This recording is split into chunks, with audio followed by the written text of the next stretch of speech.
tiers, below upstairs, people who have played against quarterbacks.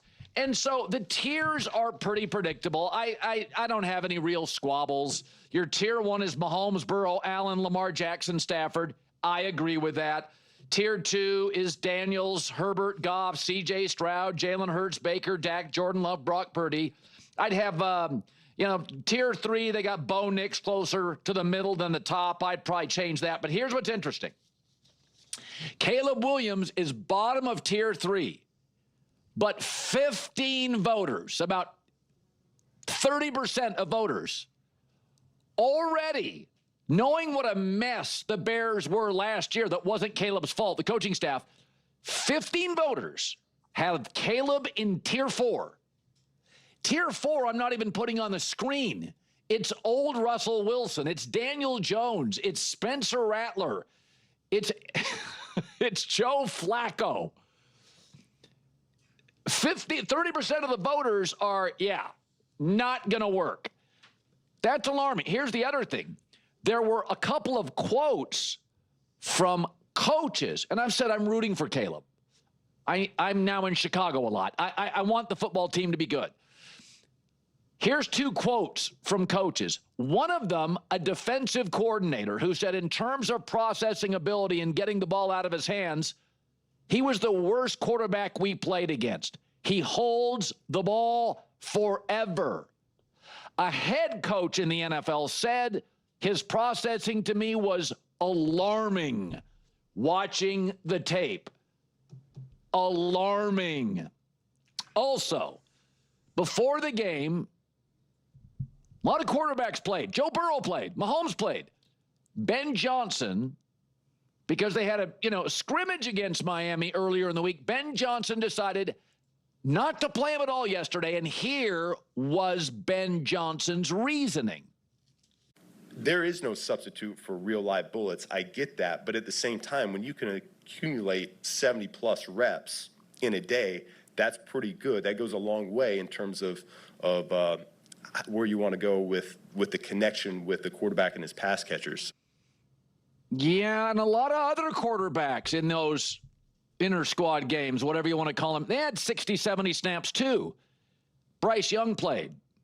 Joe Burrow played. Mahomes played. Spencer Rattler played. Everybody but Tom Brady played this weekend. And he did not. Caleb didn't. And I'm a fan. But there is a certain weight to this quarterback situation. I said it when he got drafted by Chicago. And it has now been reported by me and Seth Wickersham. This was not their first choice. This is a big, loud, aggressive media. It is a poorly owned franchise with a GM that got an extension based basically on one big trade that got him DJ Moore and draft picks. So I don't know. I look at it and I think to myself, was Ben Johnson actually, could I suggest this, sort of protecting Caleb from the court of public opinion? It was kind of a standalone big TV game. Let Miami and Tua get all the speculation and the heat. We're going to let him, just let him sit and watch this thing. It's not like he couldn't use the snaps. Okay. So there's multiple things going on here. And I really just want to jump right into it. First off, let's get this off at the top. In terms of the processing and all of that, okay, that was last year. I do not care. Last year was a mess. Last year, Caleb Williams did not have the coaching. He did not have the support. There was nowhere for him to grow. So yes, I expect things to be slow. I expect him to, expected, defensive coordinators, other teams, whatever, evaluating, being like, wow, this is not good, etc., because it was pretty much just him out on an island and just saying, do your best. And as a rookie, as a young rookie, you're going to fail. And now one of the most prevailing reports about Caleb Williams is that he is being coached and taught football in a way that he's never had to deal with throughout his entire career.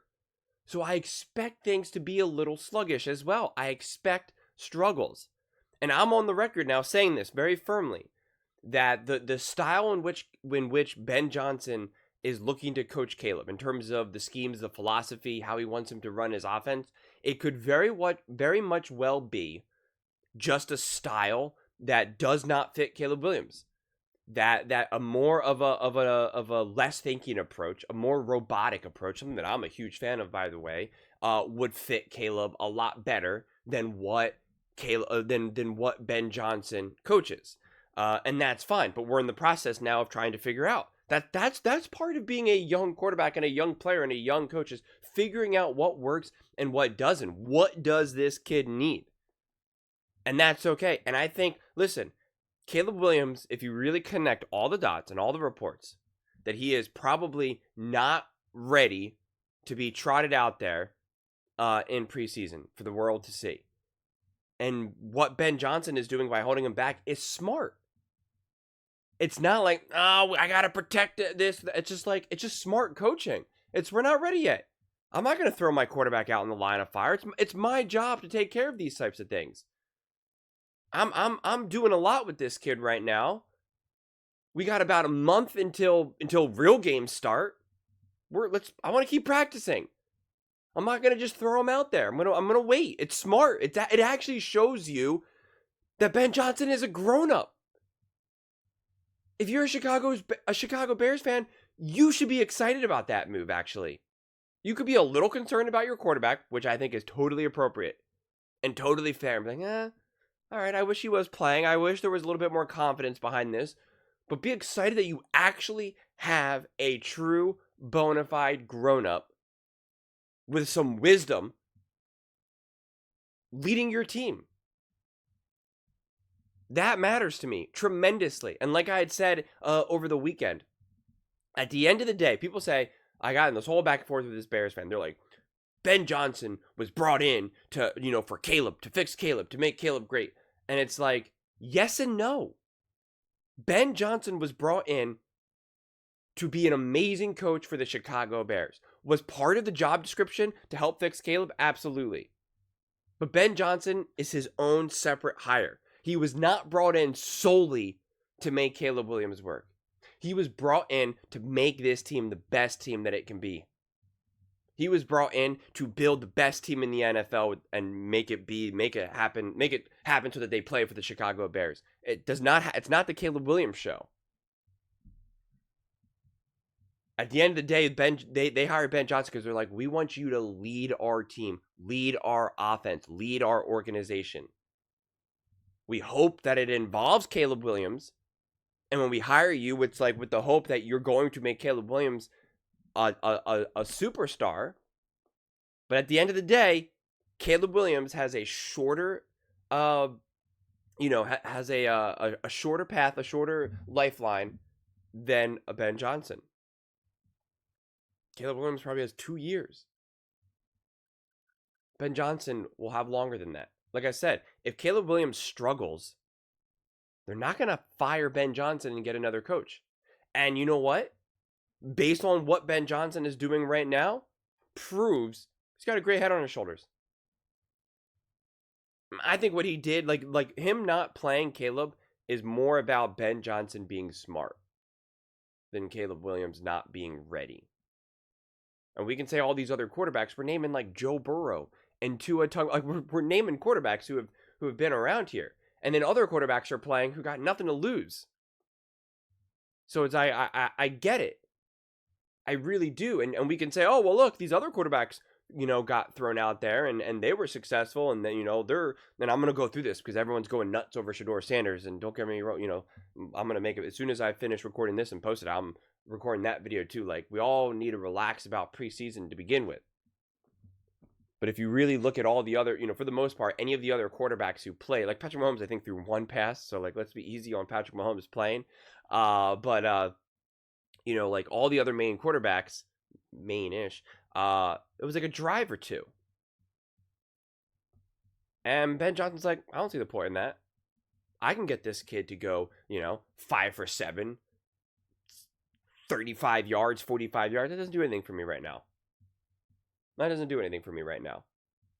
And Ben Johnson's also like, and I know that if it's not perfect, people are going to go crazy. And then it's going to spiral and be this whole thing. You should see what they're trying to do with Bo Nix. Oh, he played terrible. No, he didn't. Shedeur Sanders, it's proof why he should have been the #1 overall pick. Undrafted Patriots rookie threw for like 140 yards and a touchdown and like a 120 passer rating. Undrafted rookie. Should he have been the #1 overall pick? It's just like, what are we doing here? We're just trying to find something. I get it. We're all desperate for football here. And it was like pretty cool to watch these preseason games and be like, all right, we got at least something to talk about. And I get it, but like, we still got to be accurate. And I'm already foreshadowing my Shedeur Sanders take here. So, but I'll leave it at that. There's absolutely a ton of pressure on Caleb Williams and the Chicago Bears. There's no denying that. No doubt about that. There's absolutely undeniably struggles with Caleb right now. He's learning. He's growing. I expect that. It's okay. It's a process, but there is undeniable pressure. And this is what I said.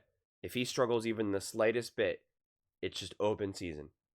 If J.J. McCarthy has a smooth transition, if Cam Ward, right, if we see these other quarterbacks like looking good, looking consistent, Bo Nix, it only makes it harder and worse for Caleb Williams. So he has a steep hill to climb right now, no doubt about it. But he's got a great coach, and we just got to give it a second. But those are just my thoughts. I'd absolutely love to hear yours. What do you guys all think about Caleb Williams? Do you think it was a mistake for him to not get into the preseason game? Do you think Ben Johnson was protecting him? Do you think he was being smart? Do you think Caleb Williams is just not ready? Do you think it's just it's not the philosophy to start a quarterback like Caleb Williams for the preseason? Ben Johnson's philosophy. Let me know in the comments below. I read every single comment. It's whether you agree with me or disagree with me. Either way, let's get in some discussions. Let's get in some fights. But ultimately, let's just have some fun. And please do consider subscribing. We are building an amazing community here, and I absolutely love to see you part of it. I want to build something that we all genuinely feel connected to. Something that we're really excited to be a part of. I think we're on our way to doing it. And please don't forget to give this video a thumbs up, as it really does help with the visibility and the algorithm. Thank you so much. See you next time.